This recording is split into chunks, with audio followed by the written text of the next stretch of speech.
Welcome to the Mindful Healers podcast with Dr. Jessie Mahoney and Dr. Ni-Cheng Liang. We are here to help you learn to pause and be present, awaken your breath, and harness the ripple effects of mindfulness for radiant health. We get you. We know you. We are you. We have both been successful on the surface, yet struggling underneath. We have both had cluttered brains, been overwhelmed, and exhausted. We're healers who have found solutions and want to share them with you. Join us here to discover a better way. Welcome to our episode on mind-body medicine, a reminder that our podcast is not medical advice. The intention of today's episode is to reflect upon the incredible Mindful Healers Connect in Nature retreat that we just finished yesterday afternoon. We hope you will discover why you should consider joining us next year and learn a little bit more about the potpourri of mindfulness and mind-body medicine offerings that we shared.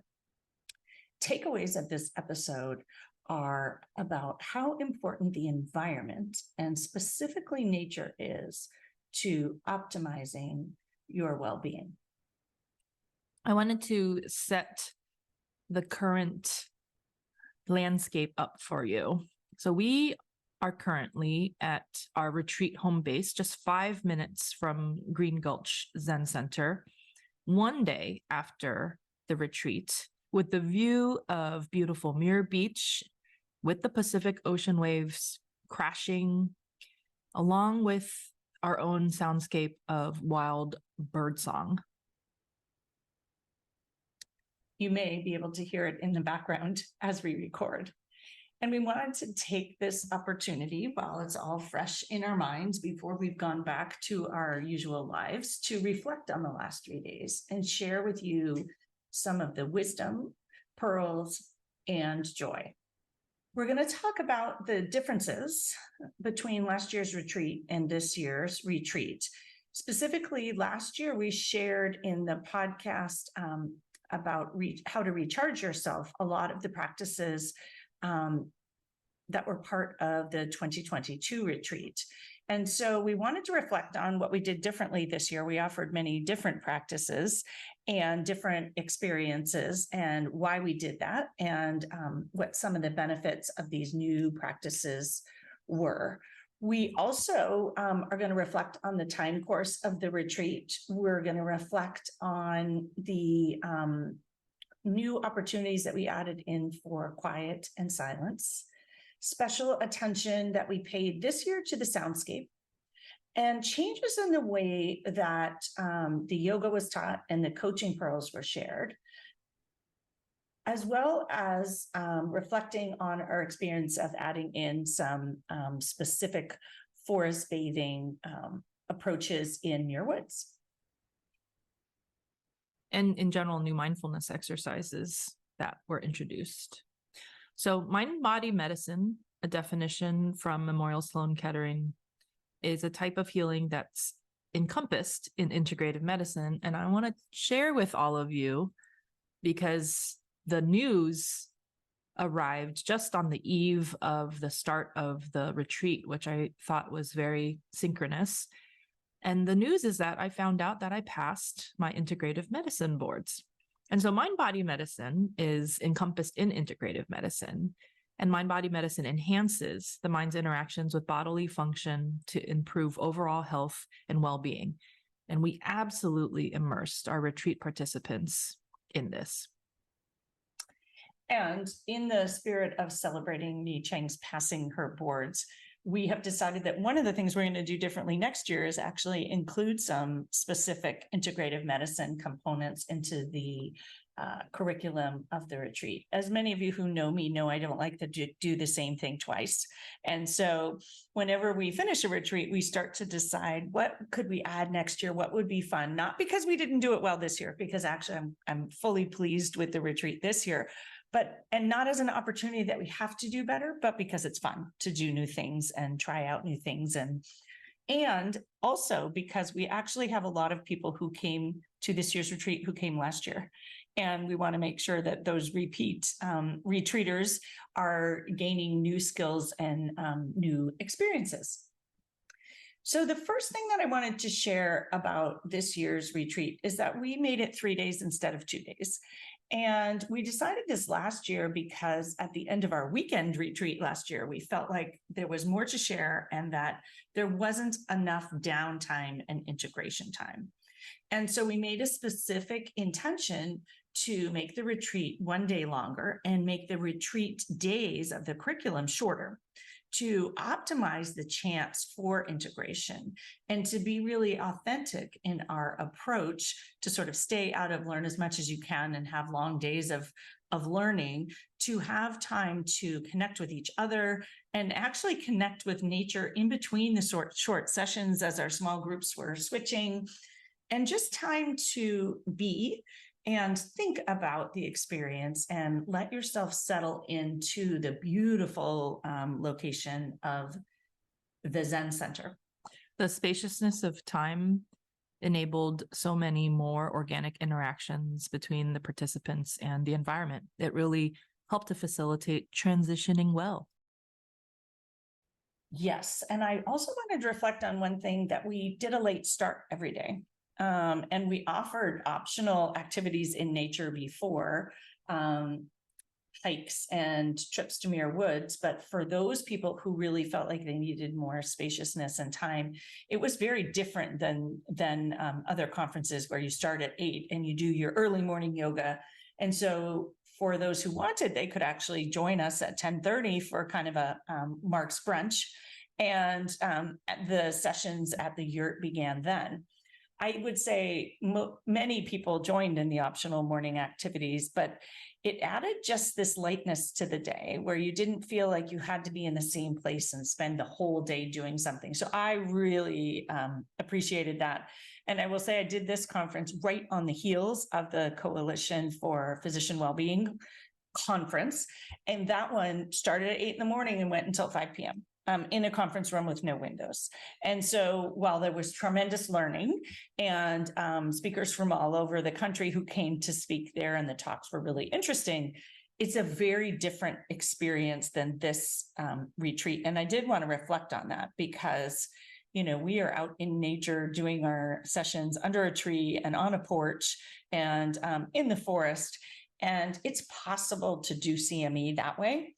And I think many of the people who came to the retreat were really surprised that you could have this learning experience in such a calm state. And those of you who work with me know that that's one of the big things I like to teach, is that when we're calm, our brain is much more receptive to learning. And when we're relaxed and when we are replete as opposed to depleted. So I think we made a really specific intention to make sure people had enough sleep, exercise, fresh air, delicious food, and that's something that's really unique to this experience. One of the things that we added this year, which is one of my favorite hikes, I call it the Slide Ranch hike. And it was an early morning hike on Saturday before we started the retreat agenda. And I love it because I call it a fog hike. And it's along the sort of cliffs bluff coming down to the Pacific Ocean from the Muir Beach overlook. And you really start in the fog. And the fog just adds this whole different environment. It's almost like you're cloaked in fog or wrapped in fog. And it's very magical and mystical. And even though our weather this year was actually pretty hot, we thankfully did have fog for the Slide Ranch fog hike. And it was really magical. We started the hike actually in silence and did the whole first half of the hike in the fog, in this place that I think I was the only person who'd ever done this hike, except I did take Ni Cheng on it the day before to make sure she approved. But beyond that, I was the only person who'd ever done this hike and only done it in the fog. And so it was really an experience for people to be going on a hike in a place they had never been in. And most people don't live in San Francisco and experience fog like I do. So to experience that in the silence was really pretty magical. The fog makes no noise, except it does a little bit. It has this sort of quiet, carrying noise. It's very interesting. It does make a noise, even though it's impossible to describe. And I think there is also, you know, the sounds of the foghorn and the sounds of the birds.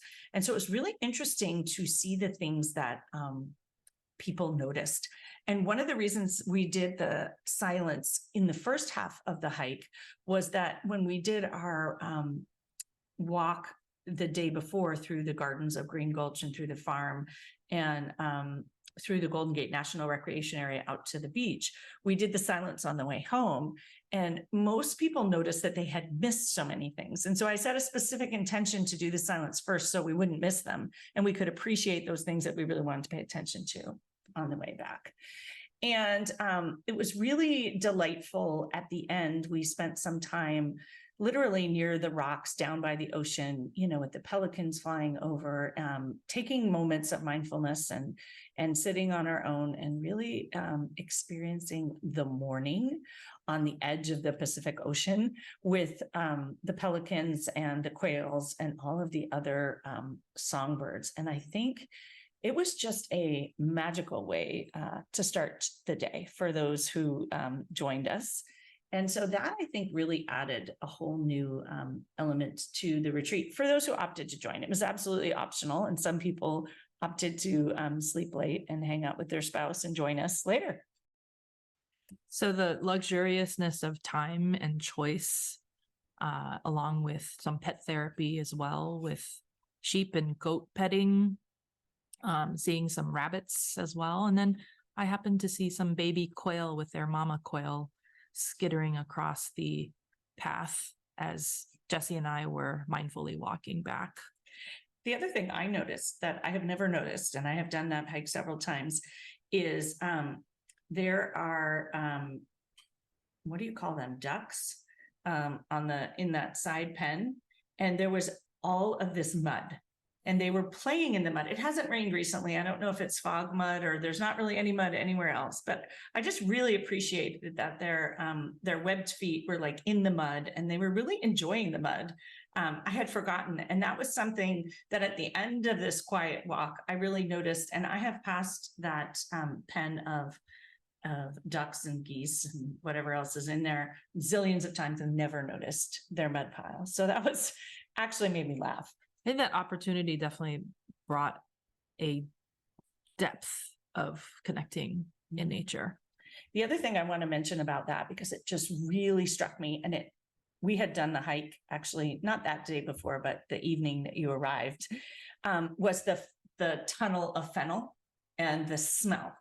And one of the things that we brought up a lot during this retreat was all the five senses. And when you are quiet and you walk into something like that as wild fennel, you're just kind of overcome by the smell. And that was pretty cool.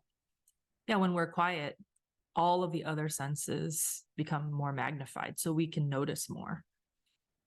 So in talking about silence, we were very intentional this year about building that in. Jesse already mentioned many of our silent aspects of the retreat, but I also specifically wanted to mention that there was a fair bit of silence during the garden meditation as I facilitated using the senses to experience the garden.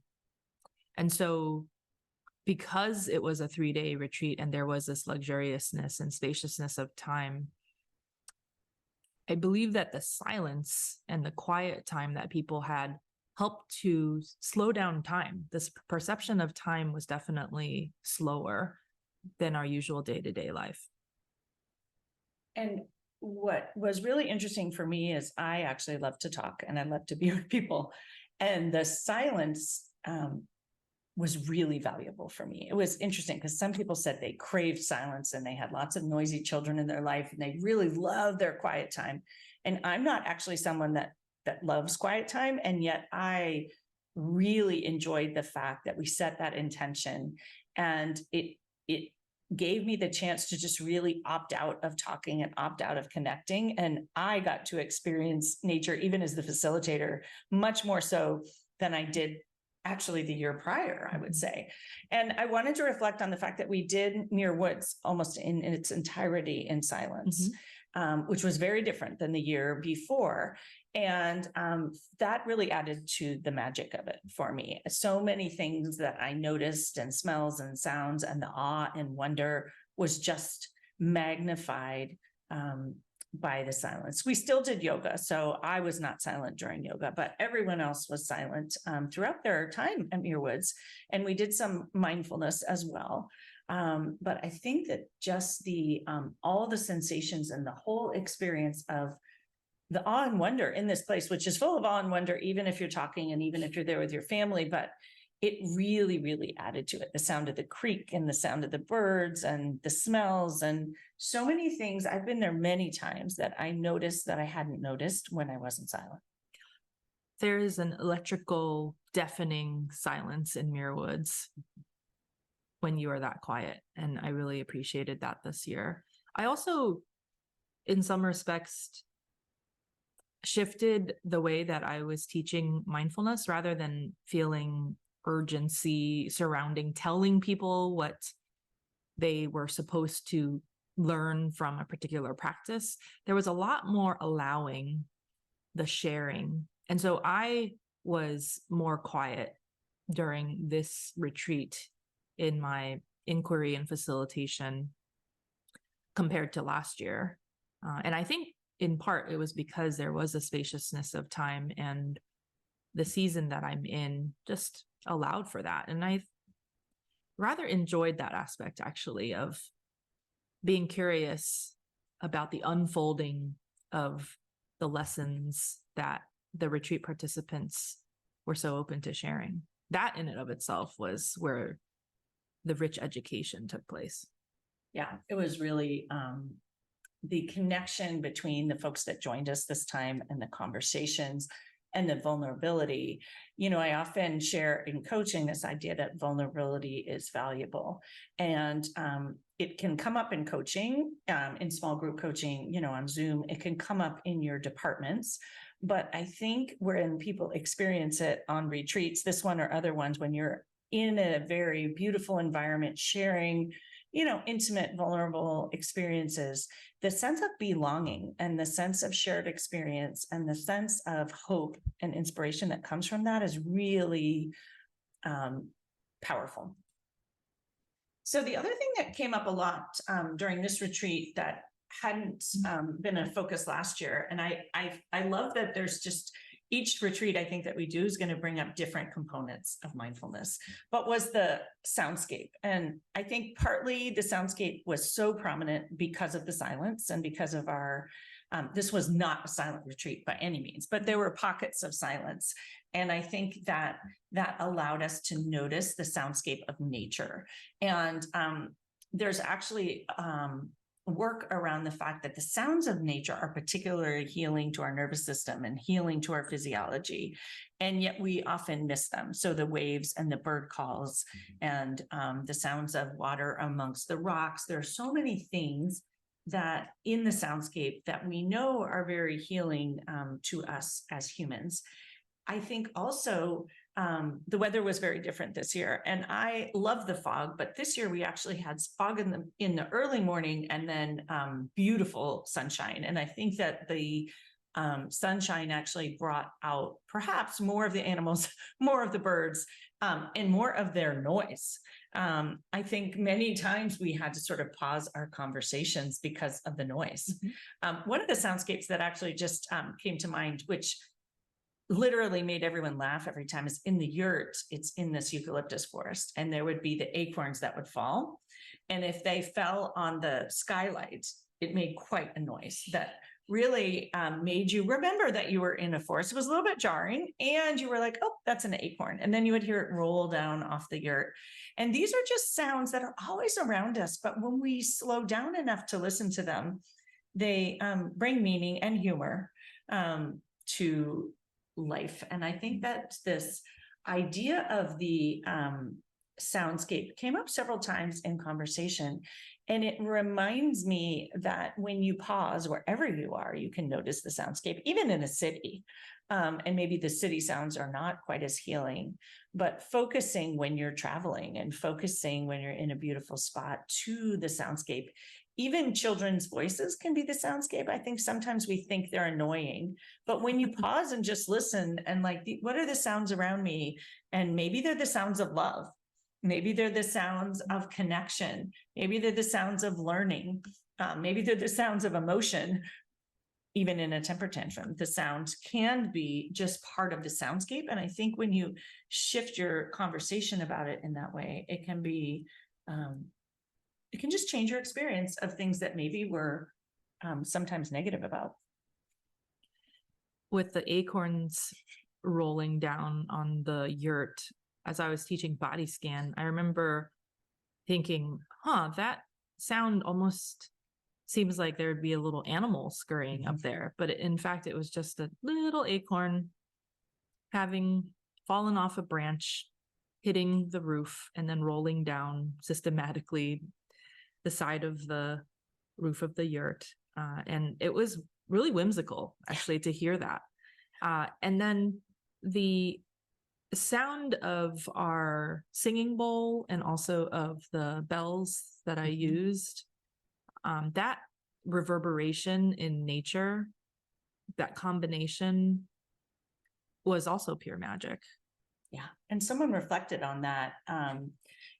Each day when I do retreats, one of the things we talk about is the takeaways, because we know that the way that we learn is from reflection.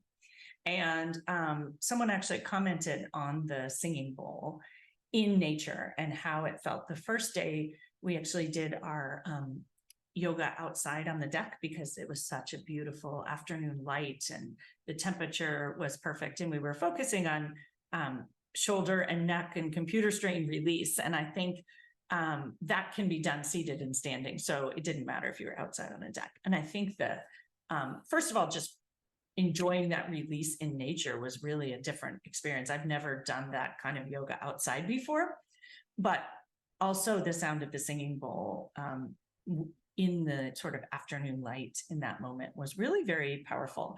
And I do want to tell you, because I always tell people at the retreat that it's the actual singing bowl that, for those of you who listen to the podcast, that you hear it at the beginning and the end. So you get to experience it in person, and it's better in person, 100%. Yeah, absolutely. The other aspect about sound I wanted to mention was during the garden meditation, where I facilitate walking through people's senses, listening to sound. We have a tendency to want to label sounds and to recognize sounds. And inviting you, perhaps on your next mindfulness practice or vacation time, to focus on the experience of simply listening rather than trying to label and recognize the sounds that you hear.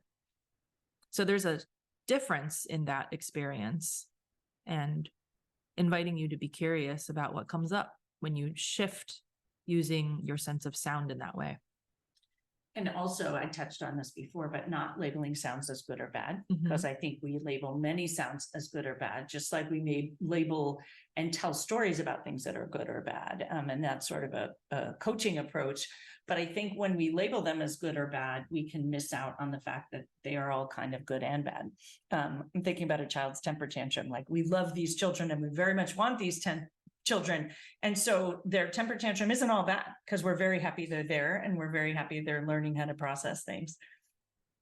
So as you reflected that you had approached the mindfulness differently, I actually took a different approach to both the coaching and the yoga, which I kind of wanted to reflect on, especially yesterday when I was teaching restorative yoga. And this actually came, I think, from my experience doing the Sagrada retreats over the year, that several of the things that people tell me are most powerful afterwards is that they continue some of these practices. And so I really wanted to, at the end of the retreat, everyone was relaxed. And so I didn't need to run them through a full restorative yoga class. You can go to a yoga studio and get that. But to actually teach them how to incorporate these practices and what certain practices do for you and how to set it up at home and what you need to do them. And my sense was that people really enjoyed that practical knowledge. And then to kind of understand, we tried out a number of different poses, and you mentioned choice, and letting people figure out what worked best for their body and their life and what tools they would need to do that functionally for them. Because traditionally restorative yoga and yin yoga use a lot of equipment. And I am, especially at retreats, very transparent about what works for me. And I actually prefer to do both restorative yoga and yin yoga with a lot less equipment. Not just because I'm a minimalist, but there are things about it that feel really amazing to me. I did learn from someone at Sagrada, and she's actually going to join us on the podcast because she's a DO and she talks a lot about osteopathic medicine and how it ties in with mind-body medicine. And she was telling me, I love to do supported fish with blocks alone. And I get headaches, and the upper block actually is placed in an occipital release. And so when I put a bolster over it, I lose that sensation. And so for me, it's much more relaxing to do it that way. But what I really enjoyed about how I taught it this way is I actually showed people, you can do it this way, you can do it this way, see which feels better for you. And that is something that you cannot get in a yoga class. People don't teach you that. They don't help you figure out. You just do what everyone else is doing. And so I really enjoyed that and enjoyed helping people understand why different things work with your physiology and how dependent on, your role in healthcare or different parts of your life, like which of these poses might feel differently to you. And my aim in teaching yoga at retreats and always, but at retreats is the only place I teach yoga in person. So it's one of the reasons I do a lot of retreats, because I like teaching yoga in person. But I think it's a very different experience. And my goal is for people to like it and enjoy it. And even we always have people who come who aren't yogis and don't do yoga. And they maybe want to try it. My goal is for them to enjoy it and to realize that there's something in it for everyone. And so I think when I teach the mindful yoga class here, that was also the same thing. I had a bunch of people who don't do yoga and aren't very flexible, but they really set an intention afterwards that they were going to take some of this and find a way to practice it. And I think that's a very different approach than you find when you pop into a yoga studio or if you do yoga with Adrienne online. And then the other thing that's so special here is practicing yoga in Muir Woods and adding in that sense of awe and wonder and nature to it, and realizing that you can get amazing benefit from doing just a few poses in nature. It wasn't that long, and I think, but the impact of it, practicing in that setting, is it's just awe-inspiring, really. And what strikes me is I used to think you had to do a whole yoga class. You have to run through the things. Well, you can't do that in Muir Woods. So you do standing poses, and you're thoughtful about which ones connect with this idea of redwood trees and community and awe and wonder and different things in that way. And I think yoga really allows for this intention and creativity. That's really cool. And so for me, it's just this special pleasure. We did it in totally different locations this year than last year. And I taught, it was really very different poses, depending on, the humans that are there with us, the weather, the trees, the spot that we pick. And so to me, it's just this very unique, special experience that you can't really replicate. I don't think I could, if we went back today, it would be totally different. It would be. And I wanted to reflect on the shape that the participants and you organically basically went into during the yoga practice, which was that of a chevron of the pelicans. So I love that synchronicity and parallel. Yeah. And we had talked actually on our Slide Ranch hike about why pelicans fly in a chevron. And for those of us in healthcare, we tend to think that getting help is weak. And yet the pelicans fly in a chevron in order to help one another. And they take turns being the front and cutting the wind for the others. And they fly in certain ways with their wings to help the people behind and to make the lift easier. And when the one in front is tired, they just drop to the back and someone else takes the lead. And so this idea that we talk about, getting help helps, and that it's not weak, it's actually stronger to work together, I think was really cool in the yoga in Muir Woods. And it was really cool as we watched, the hordes of pelicans. There were so many pelicans fly over in chevron after chevron after chevron, and sort of understanding why they do this in nature and what we can learn from those lessons as well. For the mindfulness portions of the retreat, a garden meditation was a favorite for many of the participants in our end of day reflection time. And I think in part because I slightly changed it up this year in that I cued the five senses as an invitation, but spent a little bit more time with the sense of smell and also the sense of touch. And what happened from that was that the participants enjoyed that a lot, because oftentimes we get a lot of sight and sound in our day-to-day lives, but not as much with smell and touch. And there was a playfulness, a curiosity, a childlike whimsy that became part of the garden meditation. And many of the retreat participants wanted to take aspects of that back home in incorporating And I smell and think touch. this idea of play comes up a lot. And I think that our minds say play is play and is not productive and not functional and also not healing. I want to touch back on this idea of all of these practices that we're talking about are mind-body medicine. And they are a form of medicine and a form of healing and preventive health and, sort of optimizing your physiology and your experience of life and health and happiness. And so, I think allowing this idea that that can be playful and enjoyable while we do it. It doesn't have to be hard. It doesn't have to be work. And then this idea of bringing the beginner's mind. And I actually appreciated that there were folks who joined us who had very little mindfulness experience and folks who joined us who had quite a lot. And so both kind of brought the beginner's mind. And I think this connection to nature and doing it in different locations and really allows people, no matter where they're coming from, to really garner benefit. If you think about it, in order to play, you kind of have to have a lot of mindfulness and beginner's mind. So I'm glad that we provided a playground of sorts to enable that to happen quite organically.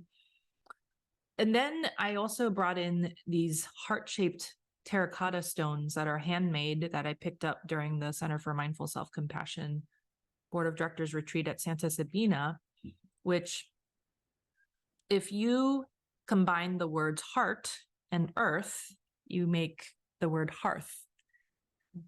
An environment that connotes a sense of safety, warmth, intimacy, connection, a home of sorts. And I like to think that with this retreat and all of the environs that we were in, we created a hearth with each other.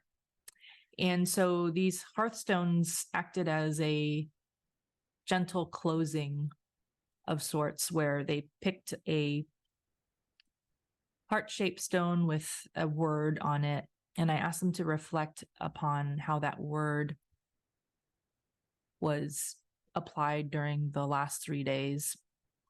And then I also ended that session with a loving kindness practice, because especially as healers, but in general, humans are much kinder to others than they are to themselves. And so the loving kindness practice is always a poignant, but warm and loving one that I like to incorporate. I had a few other thoughts I wanted to touch on before we end. And one of the things that we did differently this year was also where we encouraged people to stay. And we also encouraged choice in that. And this location is, truly awesome. And there are a number of really awesome inns nearby. And so rather than sort of having a conference hotel, we encouraged people to choose from these very unique experiences. The Mountain Home is on a mountaintop, and the Pelican Inn is this old English Airbnb that's right by Muir Beach. Several people opted to stay in the Mill Valley Inn, which is like in the town. It's a town, but you can walk to coffee and restaurants, and that was sort of the environment they wanted to be. And a number of people also stayed in Airbnbs at Muir Beach, which is where we are, being close to everything and being able to see the ocean. And then a number of people stayed at the Aqua Hotel, which is where we stayed last year. And they had kind of a community dinners out, and many of those people came together. And I think it was a beautiful way to for them to spend time together, basically Bayside. And so to me, that's something that's very unique about this retreat, that there's so many options And I just loved that everyone selected out the experience that they wanted to have and what felt right to them, whether it felt right to be on the mountaintop, whether it felt right to be at the beach or by the trails. And that was really fun, actually, for me to see what people picked after I knew them. And so I love the incorporation of so much choice, which I think is rare in a retreat experience. And then the last piece was this idea of forest bathing. And many of us make forest bathing complicated, and forest bathing is actually just being in the forest. But we had several people ask about it as we were in Muir Woods. And as part of my introduction to yoga in Muir Woods, I reflected on that forest bathing is really allowing yourself to be bathed in all the components of the forest. And so after 2 days of practicing mindfulness and restoring our nervous system, when you walk in and you're silent, you are already forest bathing. And that forest bathing is actually allowing yourself to be one with the trees and to breathe with the trees, which is one of my favorite concepts, because trees actually breathe, and everything that's alive in nature breathes. And we often don't think about sharing the oxygen and carbon dioxide with all of the things that surround us. And so after we did the yoga, we actually sent people off to do their own forest bathing. And that involves sort of touching trees and sitting on the nature and allowing yourself to just really be surrounded and enveloped by the nature. And I really enjoyed seeing where people ended up in the spots they picked, and whether it was by, streams or in between trees or sitting atop something, or some people inside a redwood tree, that it was really fun to see different personalities and where their experience in the forest took them. As you mentioned that, the image of one of the retreat participants sitting and touching 2 trees, and that they were sitting in between the trees, that image comes to mind, and I think will forever be part of me moving forward with this complete embodiment of what we hope to instill in our participants for this retreat. Yeah, it was really beautiful. So we wanted to end as usual with some fun reflection questions. Do you enjoy time in nature? Would you like to laugh with others under a tree? Do you want to meditate with pelicans by the ocean? Do you want to do tree pose amongst the redwood trees in Muir Woods? Do you want to experience awe and wonder? Would you like to spend time with like-minded humans? What's preventing you from making it happen to join the next Connect in Nature retreat in 2024? And so in celebration of the end of this retreat, and really just for fun, we have decided that you can sign up for the next Connect in Nature retreat in 2024 at the 2023 price until the end of July. So if you know that you want to join us and you want to set yourself up for success in 2024, get yourself signed up. We actually opened registration already. It is September 6th to 8th, 2024, also at Green Gulch. And for those of you that want to take advantage of the Airbnbs in Muir Beach, which are spectacular, you really do have to book in advance. And I've already booked ours for next year. But I really encourage you to set yourself up. September is a spectacular time in San Francisco and the Bay Area. And it's our summer. The fog actually begins to recede in September. So hopefully we'll get a little fog, because I think the experience of the fog is really delightful.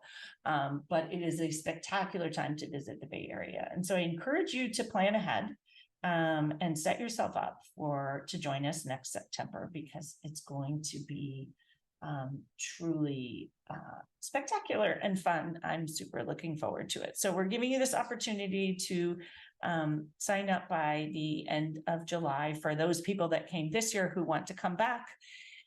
We also encourage you, as you are planning ahead, to bring some friends and colleagues and loved ones.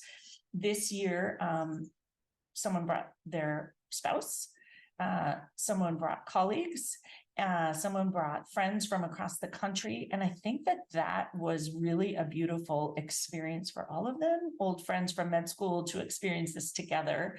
And when you bring friends and colleagues, you are spreading this ripple effects of mindfulness that we talk about in the Mindful Healers podcast all the time. And it's a win-win-win really for everyone. When your spouse learns mindfulness and understands some of these tenets and has a calm and healed nervous system, that's a win. And so I think thinking about how you can share these experiences with colleagues is really a fabulous idea. And I don't really want to take credit for that. I got the idea from the fact that several of our return guests this year came back with special people in their life. And when I watched that experience and them sharing that experience, it was really magical. And I wish I'd thought of it myself, but I'm learning from them. So I share that idea with you. The other idea I would like to share with you is that you also don't have to wait till next September to join a retreat. I offer one-day retreats at Pie Ranch, which is just south of San Francisco, between San Francisco and Santa Cruz on the coast. It's a different experience than this. I actually have many people who have started with honoring diastole at Pie Ranch and then come to this retreat because they want more. And so for those people who want to dip a toe into mindfulness, they're not really sure if a retreat experience is for them, a one-day retreat is a great place to start. It's also a great place if you're bringing a spouse, or a skeptical spouse or colleague, for them to experience it. It's a really delightful retreat on a sustainable farm. Many similar experiences, not similar experiences, similar in that they are in nature. But it's a really very different experience than Connect in Nature, and yet it's a way to dip a toe into these experiences. And then for any of you who are women physicians who want to use up your 2023 CME funds, or you need CME in 2023, I just added a December Sagrada retreat because all of the other 2023 Sagrada retreats were full. And so that is happening in early December. Several people have already signed up, so please don't wait till November to realize that you want to come. But I would love to meet you, and it's going to be, the mountaintop is lovely in the late fall, early winter. So take advantage of any of these opportunities because I would love to share these experiences with you. And if you're not already in the Mindful Healthcare Collective, please join us at mindfulhealthcarecollective.com or our Facebook group by the same name. Thanks so much for listening. Please stay on after the sound of the singing bowl for our mindful moment offering. As always, if you want to declutter your mind, be more present, and start truly living your one wild and precious life, come find us at the mindfulhealerspodcast.com. Work with one of us. Work with both of us. Start or up-level your mindfulness practice. Discover how mindful coaching can change your life. Or even better, do both as part of our Mindful Healers programs and retreats. You can find links to find out more about our programs and join our communities at themindfulhealerspodcast.com. Reach out and get started on your journey to a life better lived today. The content of this podcast is not meant to be medical or life advice. If you choose to participate in our mindful moments, please do so safely.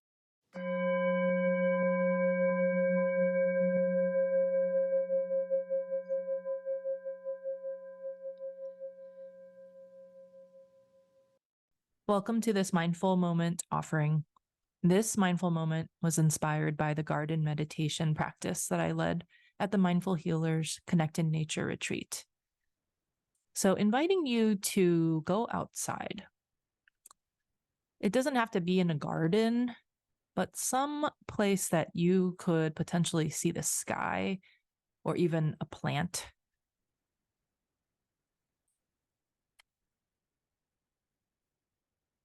And as you're ready, inviting you to close your eyes if it's safe to do so, or lower your gaze a few inches in front of you.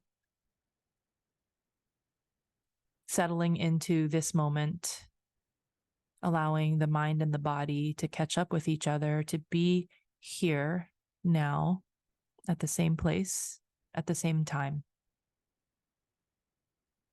And as you're ready, inviting you to open your eyes and look all around you.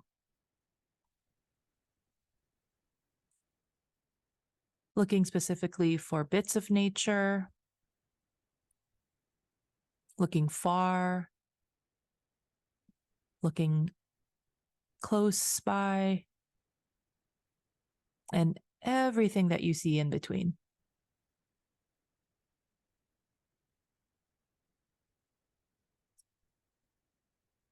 Also remembering that looking behind you is an option.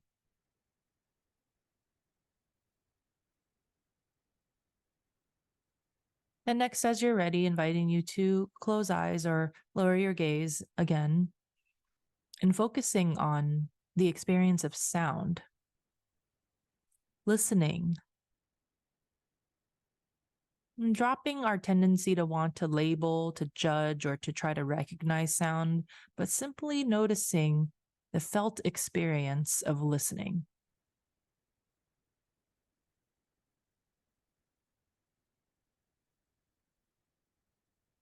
Getting curious about what listening is like.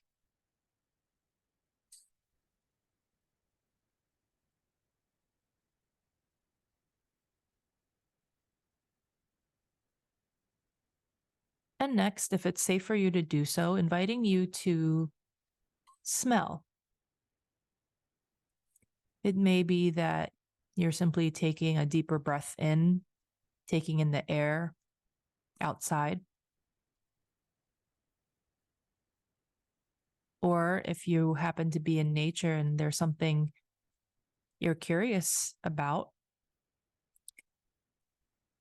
go ahead and give yourself permission to go smell it. It might surprise you. So focusing on smells.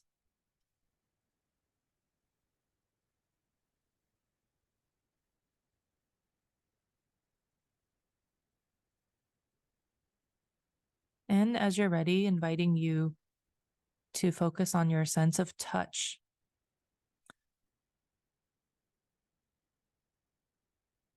So using the pads of your fingers and also your palm, perhaps touching something in nature, whether it be a part of a plant or some wood, the ground and some dirt. Noticing the different textures and the temperature.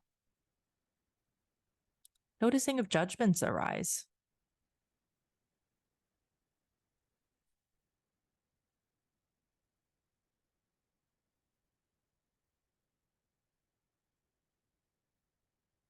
And then as you're ready, inviting you to sit back down wherever you are, closing your eyes or lowering your gaze once again.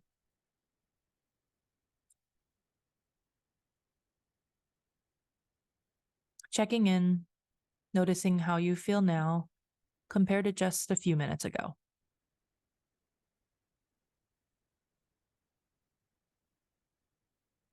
And when you're ready, blinking open eyes, letting the light back in. Thanks so much for practicing with me.